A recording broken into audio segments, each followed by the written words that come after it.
My neighbor drove a 32-foot trailer across my property line and parked it there like it was a municipal lot. No permission, no knock on the door, no acknowledgement that I even existed. And when I walked over and politely told her that was my land, she looked me dead in the eye, smiled, and said, "Prove it." What happened over the next 4 months cost her nearly $6,000 in fines, a forced tow, and a formal HOA censure on record. Every single consequence came from paperwork, not confrontation. I own the corner lot at the end of West Haven Court, a quiet cul-de-sac in a suburb of Columbus, Ohio. I have the survey map framed on my garage wall, not as decoration, but as a reminder of exactly what I own and exactly where my rights begin and end. She purchased a trailer, not a small utility trailer, a full-sized enclosed dual-axle cargo trailer, the kind contractors haul equipment in. The entire trailer was sitting on my lawn.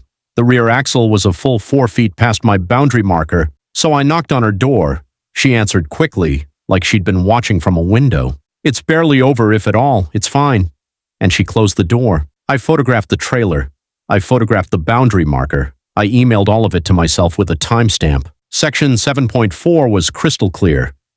No vehicle or trailer may be parked on any lot other than the owner's without written permission. I drafted a polite written notice to Renata, printed it, signed it, photographed it, and hand-delivered it to her mailbox. On day 6, I submitted a formal complaint to the HOA management company. I attached the survey, the photographs, and every timestamp. I found a note tucked under my windshield wiper. In Renata's handwriting, it said, "This isn't over." I photographed the note, dated it, added it to my file. I contacted a licensed land surveyor. The surveyor came out on a Tuesday and drove stakes into the ground at both property corners. The rear axle of her trailer was 4.2 feet past my line. She cited something she called historic use allowance. She claimed an implied easement. The attorney reviewed it in about 4 minutes and wrote back, "There is no recorded easement.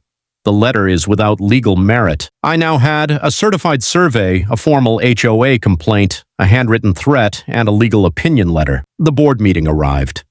I showed up in a collared shirt with a printed folder. Inside it, a chronological evidence packet. Renata also showed up. She came with her cousin, who wore a jacket with a small HOA logo pin from whatever board he'd been on. I placed my folder on the podium.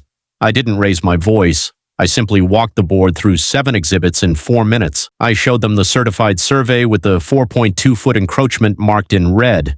Gerald said, "The board finds the documentation conclusive."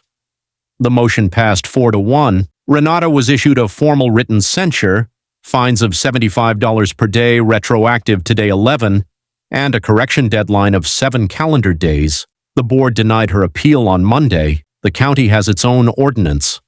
County Code, Section 18.44 allows the property owner to designate their land as a tow zone. I called 3 towing companies. I went with Central Ohio Vehicle Recovery. They walked me through the agreement and I signed it. They provided me with a county-compliant posted notice sign, private property, tow zone, unauthorized vehicles subject to immediate removal. I gave it 24 hours as a courtesy.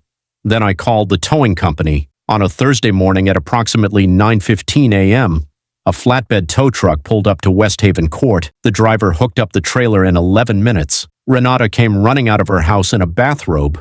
She was yelling. She pointed at me. She pointed at the driver. She demanded he stop. He handed her the authorization paperwork, pointed to the posted sign on my property, and continued loading. The trailer was gone by 9:30. The retroactive HOA fines, calculated from day 11 through the day the trailer was towed, totaled $3,075.